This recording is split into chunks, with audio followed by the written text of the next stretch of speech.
to the Electrochemical Interview Series. This is our first interview in the series, and it is hosted by the ECS student chapter at University of Texas at Austin.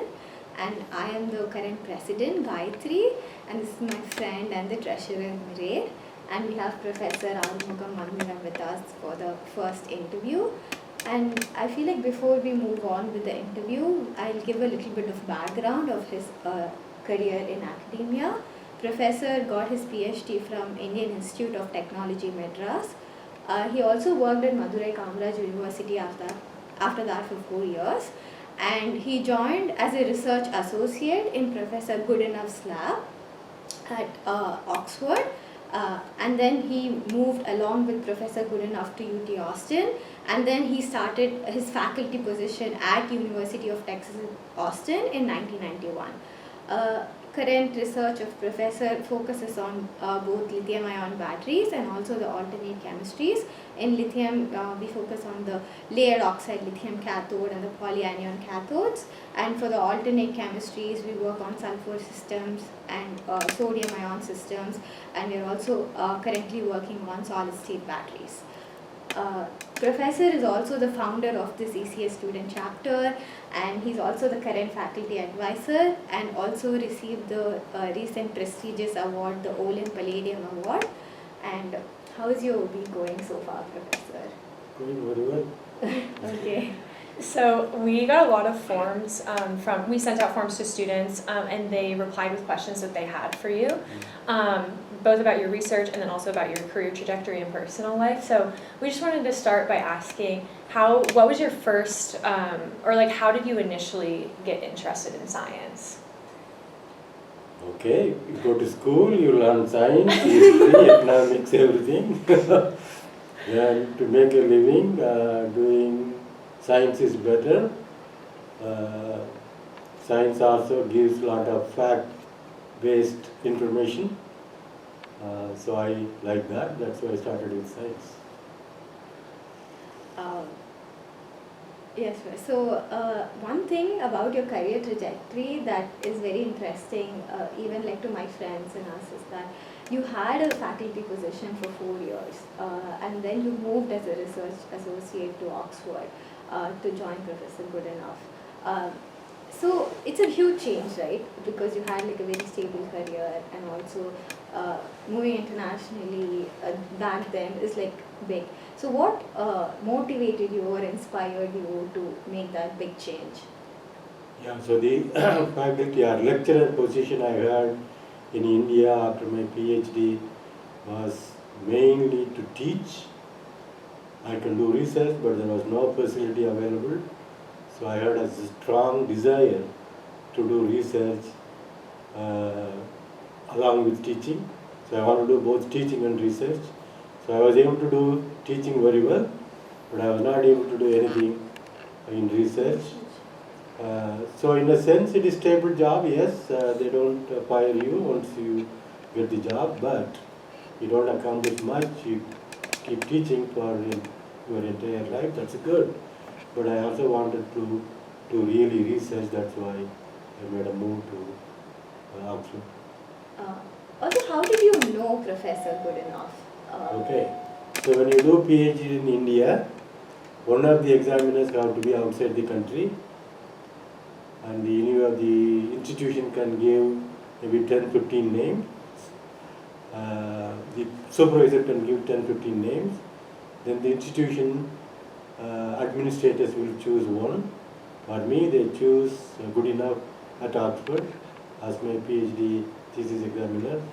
So my external examiner outside the country was John Goodenough, and the internal examiner within India was C.N.R. Rao. Oh, okay. So that means he read my whole dissertation or thesis, PhD thesis. So he knew what I have done. That was in 1980. Then I was stuck in another faculty or lecturer position.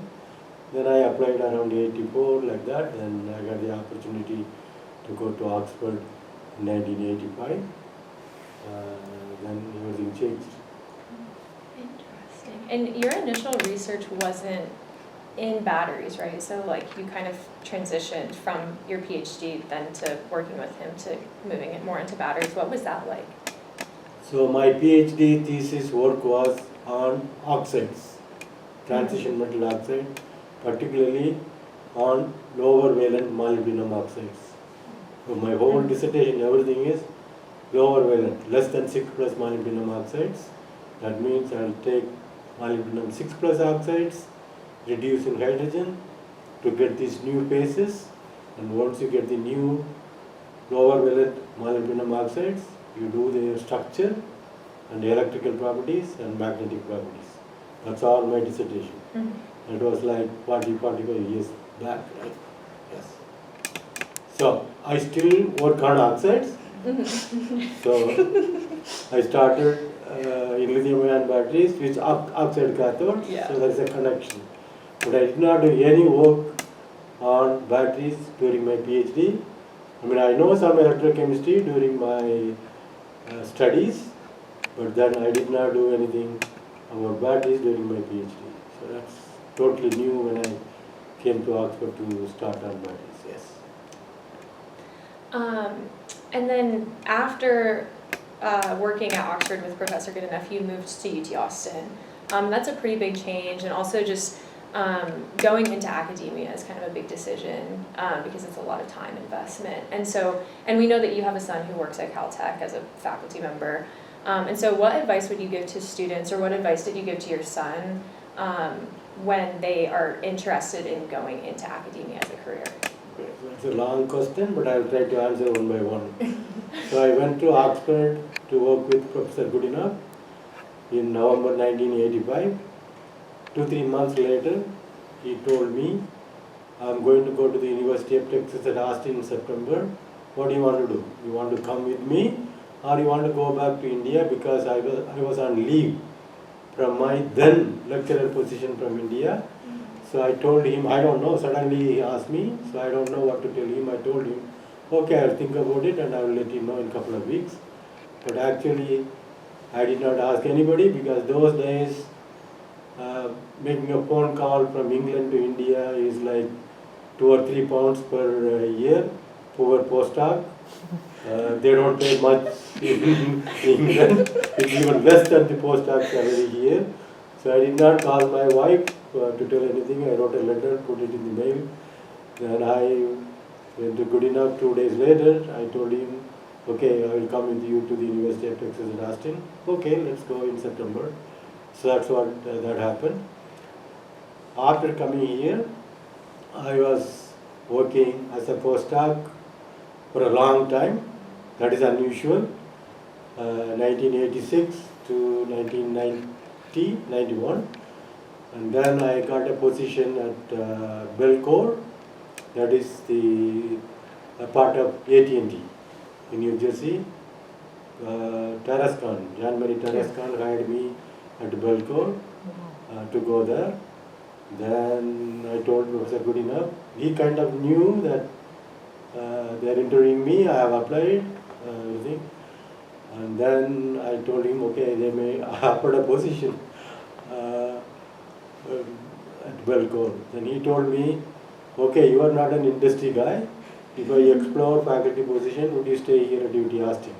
I told him, I love teaching, I like teaching. So if it works out here, then I will consider and I will stay here. Then they interviewed me at UT Austin. Actually, they should not hire me here because UT does not hire their own students, their own postdocs. Inbreeding they don't do. So to me, it's a kind of a gamble to the university to hire me because I did not even get a PhD from US. I got a PhD from another country. It was also a gamble to me because I have to become a faculty here in another country, totally a new kind of stuff. Although I know teaching, right? But it's a totally different kind of setup. Then I have to get tenure within 5 years, otherwise I can be fired. The other job is a company job, that's much more stable. The other job also paid me much more than the UT faculty job. So, a lot of fond to teach, right? Made me to accept this position and stay here. And I think that is the best decision I made in my life. So It's a long question, long answer, I'm sorry, but I think you got all the information you need. Yeah. Yes. You need more? Also, what is the advice you'll give to the people who are joining now? Like, what did you give to your son when he was joining academia? First of all, any job you do, including academia, honesty, integrity, reliability is more important than anything. It is not a matter of getting one more paper, it's a matter of what you do, what you did, and is it reliable, can other people repeat? That's the most important thing. And you have to also be the same way with your students.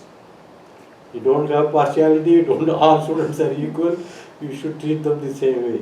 Okay?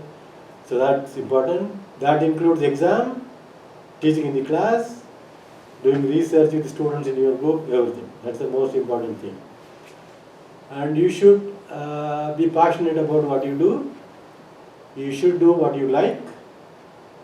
We should not do as a faculty for the sake of just money alone. Sometimes you may have to do the funding situations, but in the long run you have to do what you like. I think that's enough probably. Also, Professor, since you mentioned about funding, we know that you have grants from both the industry and also federal agencies and multiple sources. So when you're getting funding from these agencies and things like that, how do you make sure such electrochemical concepts or the chemistry is very appealing to that agency? Like, how is it different between government and industry? Like, do you change your proposals or how do you tackle that? Yes, the proposal, depending upon whether it is government funding agency or industry, it will be different. Generally, funded projects from government will be much more basic science involved, and you have to, it will also be generally lot of pages. The proposals for industry very focused on milestones and what they are very interested from an application point of view. So overall, the industry funding will be more application oriented, very specific goal oriented. You may not have too much flexibility to explore broadly with science, whereas the government funding will have little bit more flexibility within the overall goal to explore broadly. And I guess speaking about the interests of like academia or like government versus industry, obviously you do a lot of work that's more fundamental and then some work that's more application based. And then, I mean, I guess you've been doing this for a while, so some of the work that you may have done that was fundamental a long time ago is now more application based. And what is it like balancing the more fundamental research and the more application based research? Okay. So in my case, even though I do fundamental research, the fundamental research we do in my group always has a goal towards solving critical problems in the field or in the area, or creating new knowledge that will benefit the application. That is a goal, at least in my mind, very clear. I don't want to do something for the sake of just publication, right? We want to do something, we get science, but that should be help. That should help to solve the existing problem so that the technology can move forward. So I don't see any problem between application and science. In my group, I think it's very much intermixed. That's the way I do. Interesting. And do you have like a specific example you can think of in the research that you've done that is more fundamental based, but you feel like has had a really important impact on the application of lithium-ion batteries? Okay, so I take my very first example, which you might have heard from my class. Right? So, when I came to Oxford, I didn't know anything about battery. University of Oxford, came there, they had lithium cobalt oxide as the cathode. then lithium manganese oxide as a cathode. I know iron is the cheapest.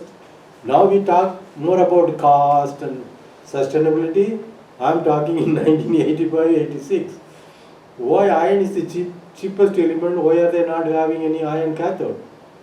Then I was teaching 4 years in India. During that 4 years, I was teaching inorganic chemistry that involved a lot of crystal field splitting, crystal field stabilization, and that's what you hear in my course. That's a very important concept anyway. So then I knew iron, yeah, it will be, I also know iron 3 plus will be high spin. So it will have 5 electrons. So 3 in the T2G, lower lying, and 2 in the EG, 1 in each orbital. So it's a symmetry. Maybe there is a problem with the electronic configuration in the oxide, cross-backed oxide. So why don't I try with something else? So you see, the goal was, how can I find a material that will be cheaper than what I already had? That's where application already built in. Then started with my PhD knowledge. I first did iron molybdenate because that molybdenate comes from my PhD work on molybdenum oxide, right? That gave 3 volt. Do tungsten, one below other. Who will do tungsten and molybdenum or batteries? Heavy elements. But I just wanted to start with something I am familiar. I did not work on those compounds for my PhD either. But I had a broad idea of the literature of molybdenum chemistry. I liked that structure, I started with that. Iron tungsten, iron sulfate, voltage change, then the whole thing started, inductive effect, compound works, so iron can be used. Then 10 years later, LFP came, lithium iron phosphate, because they followed all these. I gave all my papers to his students, Professor Goodenough students and postdoc. That's how it came. So, to answer your question, yes, I am doing fundamental research, but I am doing fundamental research to have something that will be cheaper than what they had at that time. And we did not think, both me and Professor Goodenough, we did not think that these things will be ever used. I'll tell you why. Because poor electronic conductor, when I made cells, there will be a lot of polarization. So I myself was not happy with that. And I also worried whether it is correct or not. So I did all open circuit voltage. If you go to that paper, everything is open circuit voltage, points, not like charge-discharge profile under current. So I think that one example is enough. Then over the years, next goal, eliminating cobalt in lead oxides, sodium ion, less cobalt, sulfur we do not stuff. Not only that, lithium sulfur, we also do sodium sulfur. So the sustainability, cost control, supply chain friendly is built all from a basic science point of view, just exploration, and that now has a big impact. Yes. Also, Professor, now we know like lithium batteries are like all over, and many groups are doing research, and like they're like coin cells, pouch cells, and like so much configurations and so much of other parameters like we think about when making cells. Back when you were doing like research on these cathodes or polyanions or iron-based compounds, how did your research look like, and how is it like? Was it totally different? Very different. You know, computers were not quite there. So we had only 4 channels and a couple of people have to use. And that 4 channel machine, when we started here, 1986, there was no battery cycler or anything. Oxford, when I was there was a potentiometer, few things together. But 4 channel, 5 channel like that.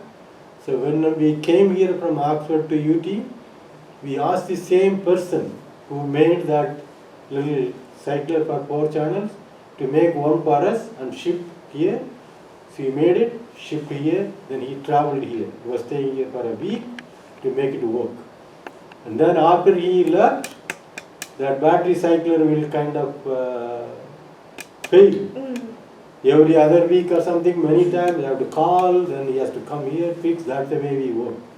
Arvin was not there at that time.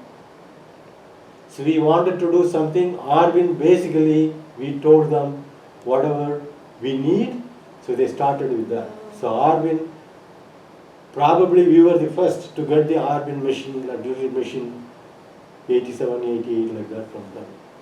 So it was few channels, 4 channels, and then it will fail, it will crash, and that's how the polyanion and whatever that did was done with that machine.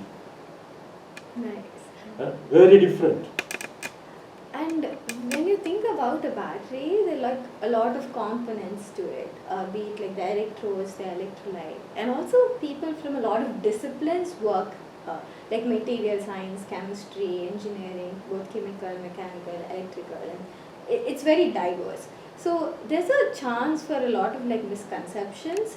So what do you think is the biggest misconception or a concept that is most misunderstood in like general audience and both like research students, and why do you think people misunderstand that concept or aspect of a battery? Misunderstanding of what? Like, Having is different the- components?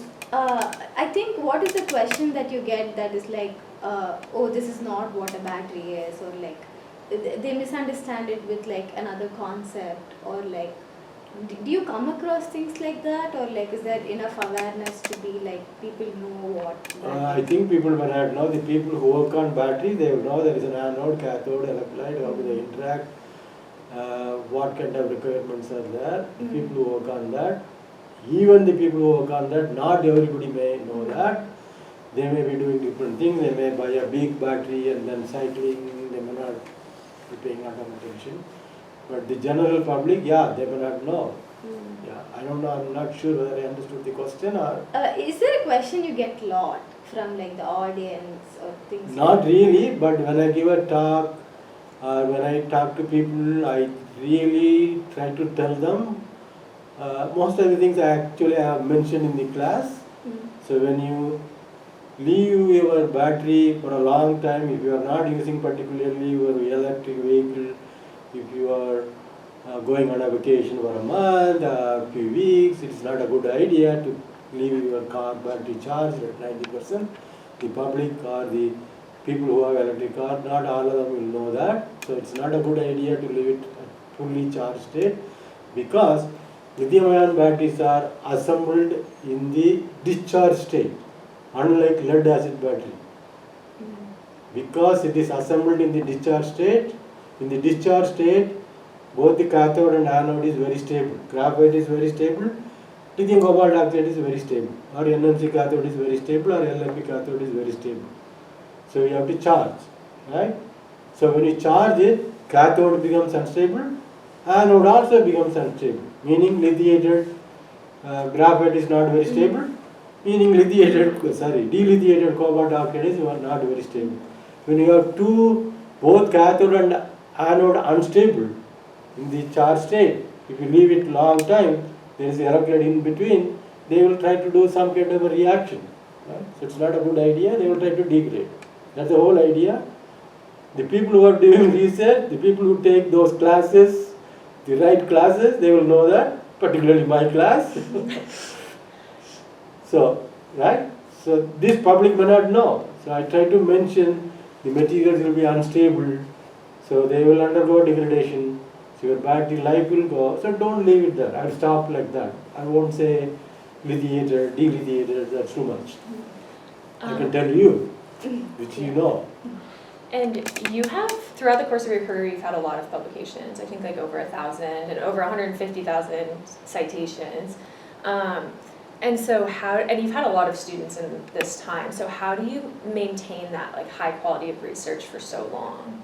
First of all, I get good students, and even if they are not exactly to that level, I have a built-in human resource in my lab, in my group, and I'm very grateful to all my students.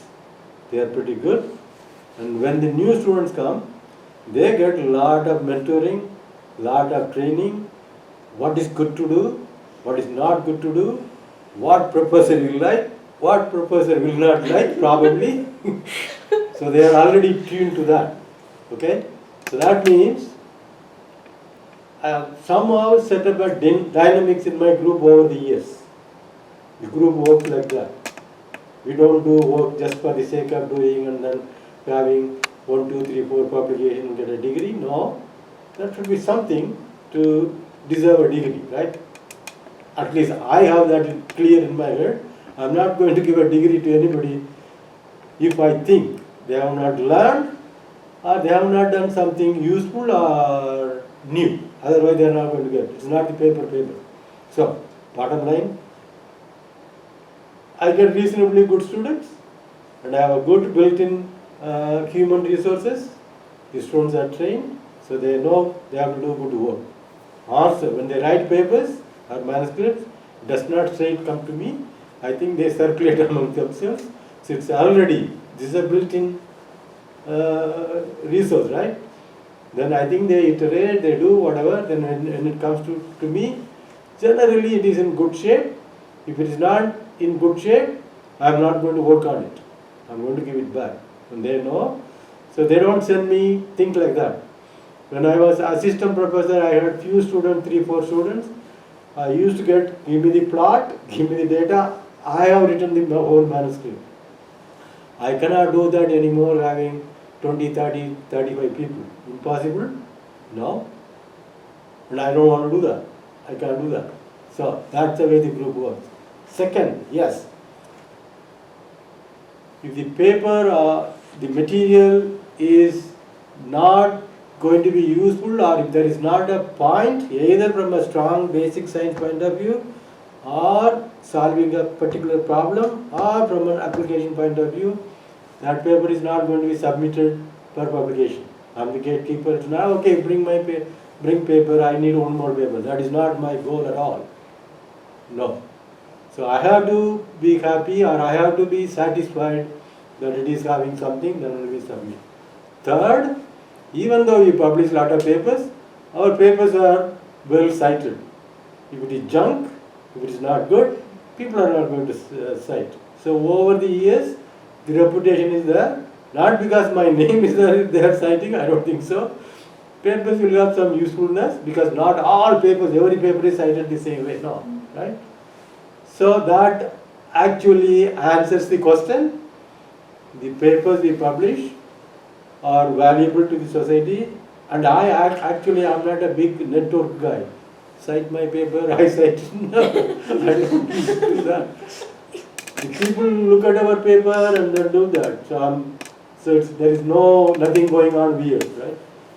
So that means, yes, it's a lot of papers. The last thing is I have a large group. So obviously everybody has to publish to get a degree, to get a job. So that means the more people you have, the more publications will be there. But I am the gatekeeper to make sure that quality is there before we publish. So do you think of the quality is important or the number of papers published? Of course it is quality. I don't need one more paper. No. The quality. So not only that. It's not only quality. How many authors are in the paper? Okay? My students know. When I don't want to say this. So quality is always important. Okay? Not quantity. If a student has done something which is going to be much more impactful, I don't even need 4 papers. No. They might have worked on it for 2, 3 years to get something really good. 2 papers, yes, fine. I can vouch for that. But a student who has 8 papers, which is, first I am not going to submit them. If they have 8 papers worth of material, they want to publish. Oh, I have 8 papers worth of material, I want to graduate. I am not going to allow that. I have mentioned in my group meeting. I think my students know. It's not the number of papers. What did you do? Irrespective of the quality of the paper, they think, or the number of papers, they think, I have to feel good in my heart. Okay, the student learned something, and the student has done something useful or good. Then only I am not taking them to defense. I had one student very recently. That student wanted to publish something which I was not willing. The student changed the group. That's fine with me. Okay? I am not going to ask for impossible things from my students. Whatever they do, there should be a point to publish. Otherwise, what is the point in doing and publishing? Not number. Certainly not number. Also for reference is Sid, who is helping us record the video, and he's the vice president, so thank you Sid for doing it. And yeah, to continue that, I know a lot of audience we have are like people who may want to join the group or who are joining another group. So what are the qualities you look for students when they're approaching you, or in general if they're joining any research group? So first, motivation. They need not know anything about batteries. They can attend the required qualifying courses and they can attend my 2 classes. So as far as what is necessary, they will mostly get at least the very basic fundamental things from these classes. Okay? So motivation is very important. Second, research or PhD is not a straight line. Okay, I joined here day 1, 4 or 5 years, it goes like this, I get my degree. Doesn't work. PhD is a real commitment. When somebody gets married, there is a boy and girl, there is a commitment. Same way for PhD, there is a commitment, right? You won't get good data every day. There will be a lot of failure. If you don't get failure, you have not learned anything. If you fail, if something is not working, that will motivate you to think. When you think, you really will find something good. So, I want them to be motivated. I don't want them to be frustrated if things are not working. If things are not working, you can change the problem, not a problem. But I do a little bit here, then I give up, then I want to do a little bit here, give up. No, that won't work. Like I said, there is a lot of inbuilt resources in my group. So, frustration may be there, failure may be there, learn from the failure, then continue, do the work. So, you should be tolerant. Okay? I think that's the most important thing. And more importantly, the student should be passionate about what they do. They should not think, I'm a graduate research assistant, I'm paid, therefore I have to do this thing which I don't like. No, I don't want them to do that. Okay? At the same time, I have to get a PhD, therefore I will do this, that, and do. No. Those are unqualified. You don't want. Try to do honestly whatever you can do, whatever it comes out, you will see. If it takes a little bit more time, that's okay. You will feel good, I will feel good, the entire world will feel good, committee will feel good. Right? So motivation, passion, those are the 2 things. Honesty, reliability, integrity. Yes. And these are the important things. And you've graduated, I think the number is 82 students. Yes. Okay. That's a lot of people, and so I guess and you obviously love teaching, and so what's the most rewarding thing about teaching students? Like, do you prefer, in the class, or do you prefer Both. Okay. I prefer teaching in the class as well as the students getting PhD from me. The most important reward is a couple of things. First, the people who work in my group and they go out, they get a good career in industry or faculty. That's the most satisfying thing. So many people work here at UT Austin, work in my group, go out, they have a good career, they learn something good. That's why learning good, facing failures and doing things are important. And they go out, they have a good career, that's important. I have a lot of people, probably around 10 at Tesla now, and I know already 6 at Apple, approximately. There are more people in BYD, CATL, Samsung, LG, filled all over the places.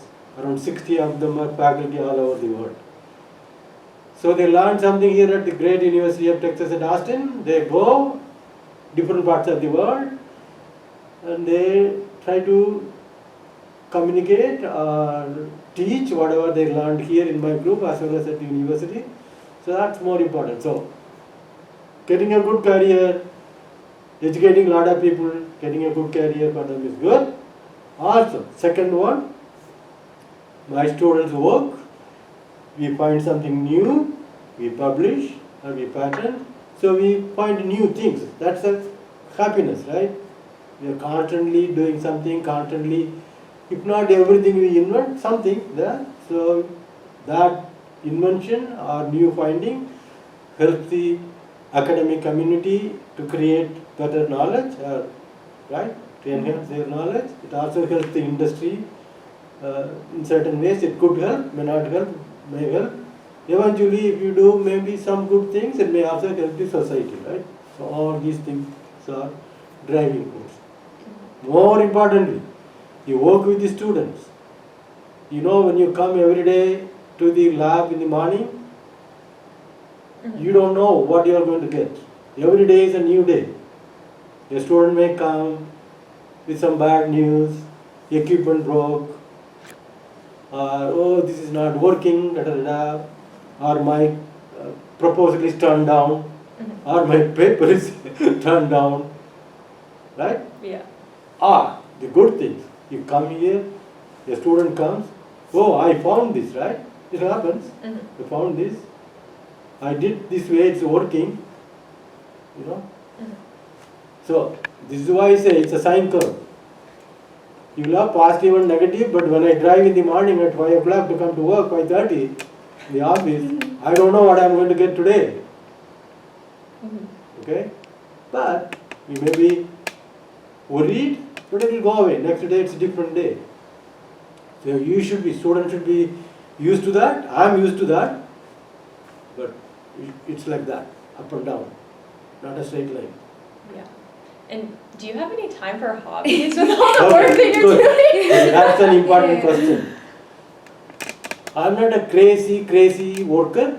No, you may think, or people may think like that. But I'm very organized.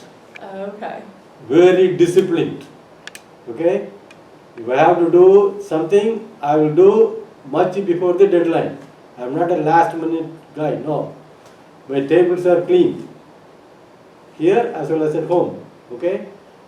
Not like this, I cannot work like that. So organized, disciplined, punctual, sincere, passionate. Those are the important things. Second, I still sleep 7 to 8 hours a day. I don't want to compromise my health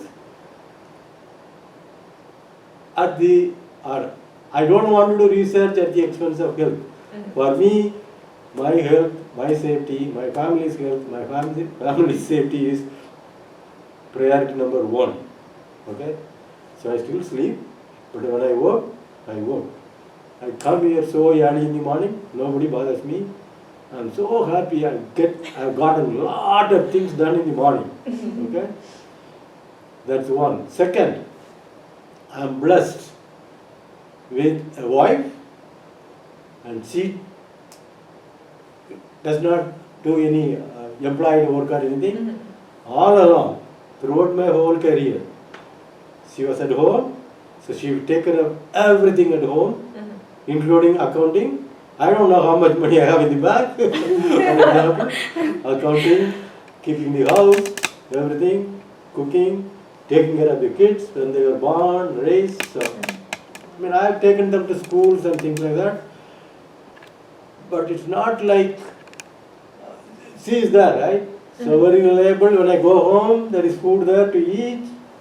If I have to do everything, hard work, submit this proposal or submit this, I'm talking about all along my career. So she is a big resource, big supporter. Without that, I could not have done what I have done. Okay, so that's important. But remember, one spouse works, one spouse did not work. Okay, so that means you should not. I did not pay much attention to money at all. I paid more attention to what I want to do, and she was cooperating. So both of us are not luxury people. We can live with anything what we have. We can have an old car, we can still live.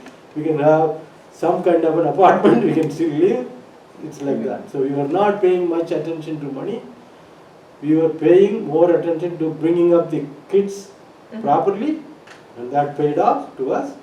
And at the same time, to be supportive to me for what I want to do. Third, I have hobby, two hobbies. Mhm. Every day I walk 1 hour, Okay. 4 miles in 1 hour. Fast. yeah. I'll tell you what I do. For about 7-8 months, I do in the afternoon or in the evening after I go from here. Probably I'll start it tomorrow for about 3 or 4 months in the summer. You can't walk at 5 o'clock, 6 o'clock, 7 o'clock, 8 o'clock. Mhm.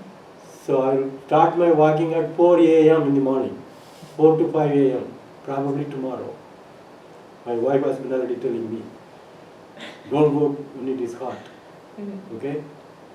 So, even when I travel, whether I am in Korea, Europe, China, no.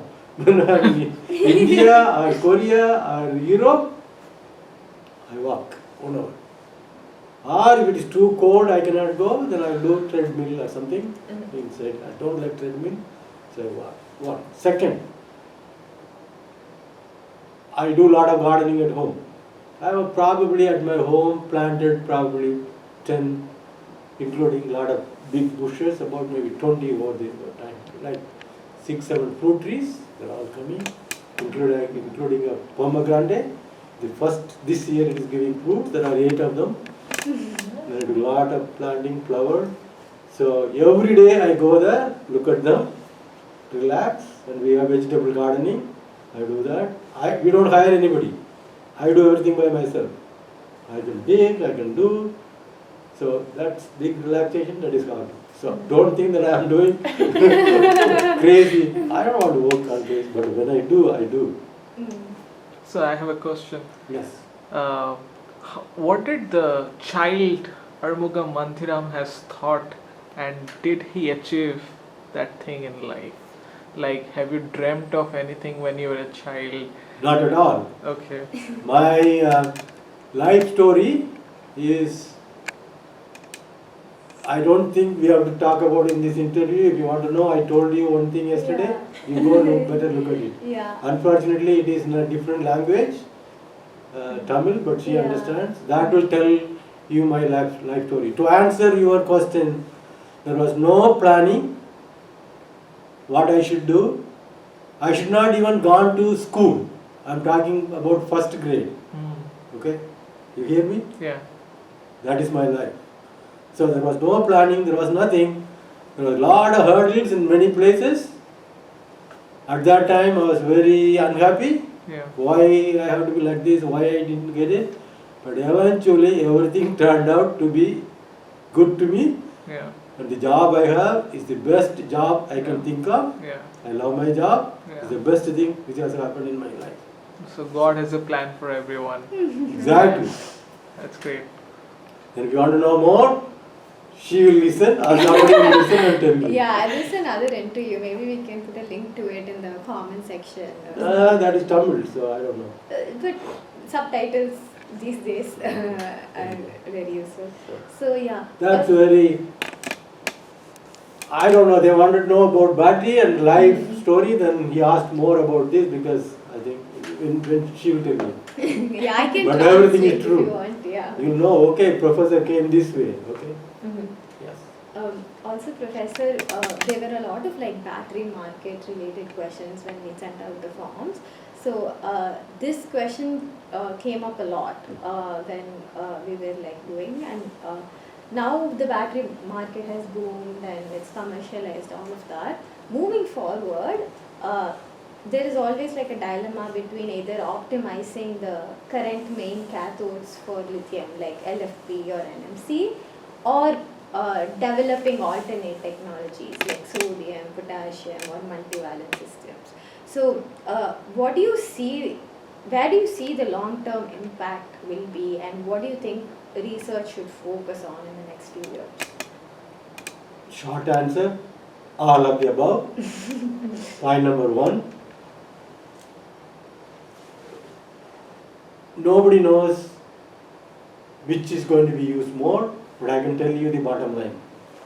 Cost, sustainability, supply chain challenges. These are the ones they are all the same thing. They are going to be the dominant factor as we move forward, because the battery industry is expanding so rapidly. Cell phone, laptop, almost kind of there. Small batteries, electric vehicles expanding, and there's a grid storage, right? Data centers, not only data centers, solar, wind, you collect and you store. It's expanding, huge.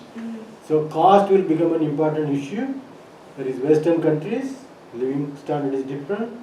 There are Asian countries, there are African countries, there are South American countries. The living standard or cost of living is different. Therefore, cost is going to be the main issue. The countries I am talking about, for example, India may not be able to use the same kind of NMC we are using because it will be more expensive. We take African countries or South American countries, it may be even more challenging. So cost is going to be the biggest driver without blowing up. That means safety has to be under control. These are the two main things. When I say cost, it is cost per kilowatt hour, and raw material cost comes into a picture. So this is the main thing. That means overall, in my opinion, it is not one battery chemistry which is going to be used all over the world. And also it is not one battery chemistry which is going to be used for all applications. It's region dependent, country dependent, cost of living dependent, all the same one. Second, it is application dependent. Which application? You need fast power, you need higher energy, or you need long life. It's a complex thing. So that means we should be working on all the things. There are problems with the existing chemistry. LFP. I don't think we can get any more capacity than what we are getting out of LFP. So the only thing you can make with LFP is how do we get higher electrode press density? How thick we can make and how well we can press so that it doesn't occupy too much volume. But you can do that only up to a certain extent. If you press too hard, then the electrolyte cannot penetrate, then it won't work. Right now the press density is 2.6 gram per centimeter cube. Highest. There is something probably 2.7, yes, in China. But even here, maybe getting more than 2.4, 2.5, people may have. You see how application comes into the picture. Everything is science, basic science. You may not, academic institutions may not care about this, but that's the way it has to be. Say electrode press density is very, very critical for LFP and LMFP. That's one aspect people have to work, right? And sulfur, you take. So lithium sulfur, lithium you have to still mine, sulfur is free. Our oil industry has a lot of sulfur, but sulfur has two major issues. Polysulfide, structuring, poor electronic conductor, poor ionic conductor. So you go from a liquid electrolyte to a solid electrolyte, maybe can you make it work? They're all exploration, right? If you go to sodium sulfur, even more problems. For sodium sulfur, you don't have to mine anything. There's a lot of sodium in the ocean. You can get sodium from the ocean if you need, if there is a problem. There's a lot of things from this end to that end. People can go to my website and they will see the sustainability from here to here. Right? So, we should be working on a lot of different things. These are few things I said.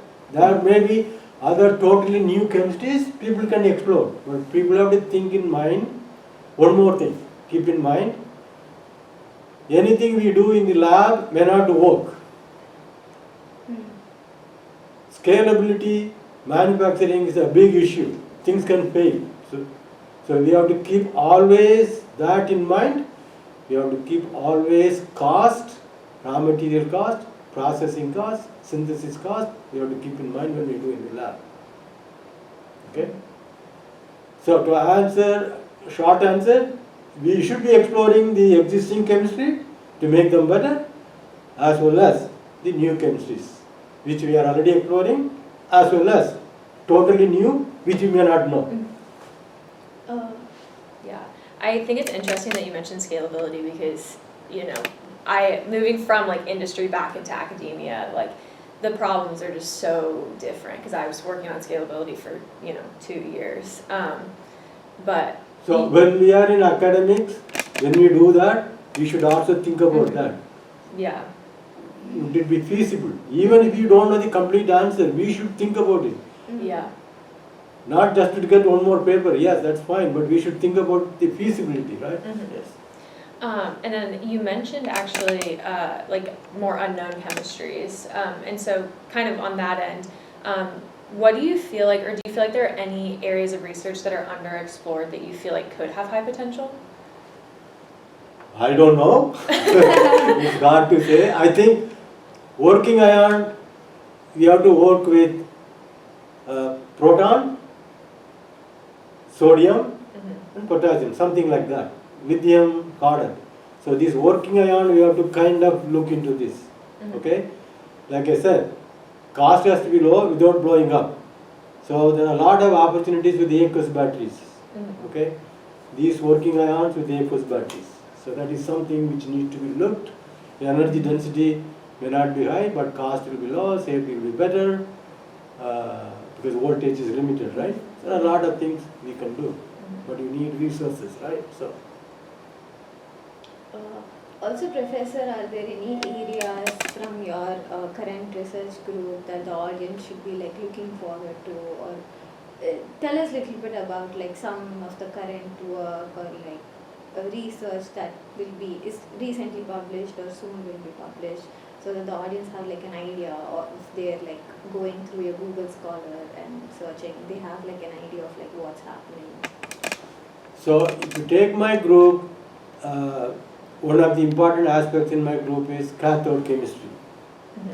So even though we use cathode, we have done a lot of work on cathodes. Everything, or not everything, at least a lot of things are just at the borderline making stuff to work. NMC, if you take a lot of challenges, we are barely making them to work, Mm-hmm. right? That means the intrinsic chemistry is still important. That's what I am focused right now by myself. The chemical bonding, what do they do, depending upon which ion, because we are just in that narrow range. You can go this way, make it a little bit better. You can do this way, make it a little bit worse. So how do I tune it? So that is, with the existing chemistry, we can still make gains if we have a good understanding of the fundamental chemistry. Okay? So I will stop it there. There is one paper published from my group, Perspective, Nature Energy. People can read that, maybe it gives something. I'm in the process of writing another one. So you will see, time is important, so that will mainly focus on these kind of things. So, basic chemistry is very critical. I'll just add to one question. You have some nature energy paper recently worked on safety as well. Yes. So, are you going to do more research or more focused research towards safety of the batteries? Because Yes. I haven't seen many Okay, papers. you remember me what I said? Keeping the cost low without blowing up. Exactly. Okay? Yeah. I have a figure, I think that figure is in that Nature Energy recent paper. It's the house paper, The yeah. cost will be on the top, safety will be at the bottom. Like that. These are the truth. Then the other things are side things. That's the way I have drawn like that. So, yes, the paper published in Nature Energy, the thermal stability paper, that has 500 differential scanning calorimetry. Yeah. And that were done by two good, very careful people. Yeah. Doing DSE is not a joke. Yeah. You have to do it very carefully, same amount of electrolyte, same way sealed, everything. It was done like that. Having 500 DSE takes lot of time. And making the sample, not buying from somebody. Everything was made in the lab by them. Okay? So like that we can do. We have also done some safety work like that with solid state batteries. That paper just came out. Is it in Journal of Materials Chemistry? I think. James. Eric grew up. So we are expanding. Even with solid state batteries, we are looking at the safety, Yeah. right? Gas evolution particularly, Yeah. and DSC. So we are looking at that. So safety is much more important. Yeah. Yeah. I do. You can leave with paying more, but you cannot have any safety incident. No. Yeah. I totally understand that DSCs are tough to make. So Mm. yeah, that's great to know that you are working on that side as well. Mm. This comes to your very early question, right? Yeah. Basic research, we do basic research, but Yeah. we have to keep everything in the head, Mhm. what is necessary, right? Mhm. Yeah. For the basic research to be useful, Mhm. valuable, not making little incremental impact, right? Mhm. So that's what is happening in my group. And I think the students like that because they do something, they think, okay, this will be, I'm improving this, I'm enhancing this, I'm solving this problem. So Mhm. that's why I think my students have a good time. I'm not going to say it, but I think, I'm sure they like what they do. Mhm. Thank you.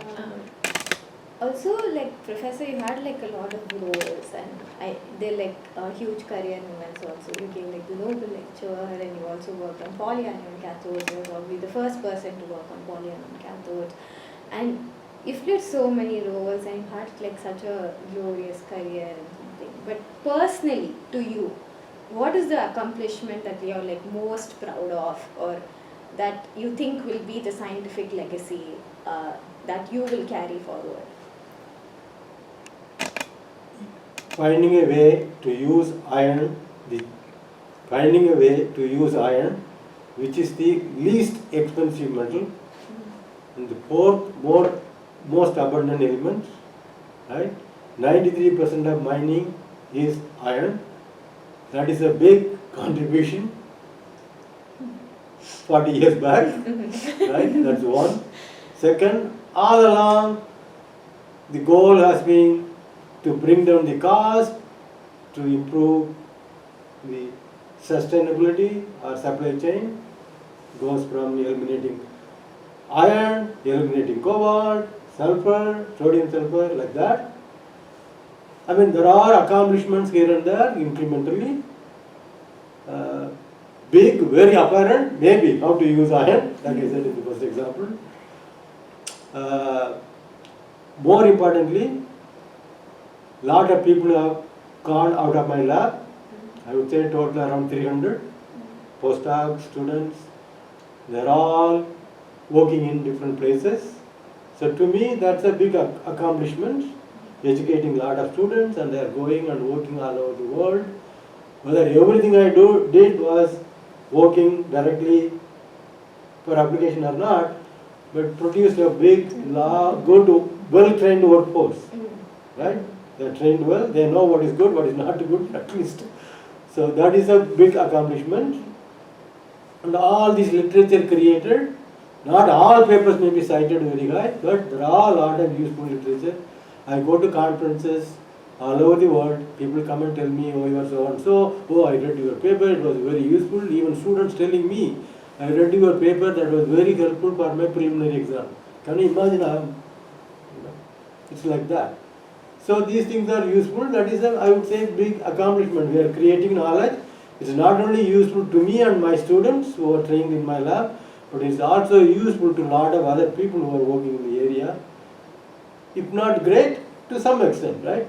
So I think that's to me, that's a good accomplishment. That makes me happy. Yes, sir. Producing a lot of people going and having a good career and Yeah. I think we are also at the time limit, and thank you so much for taking your time out and being so candid with us and telling so many good insights about both your personal life and professional life.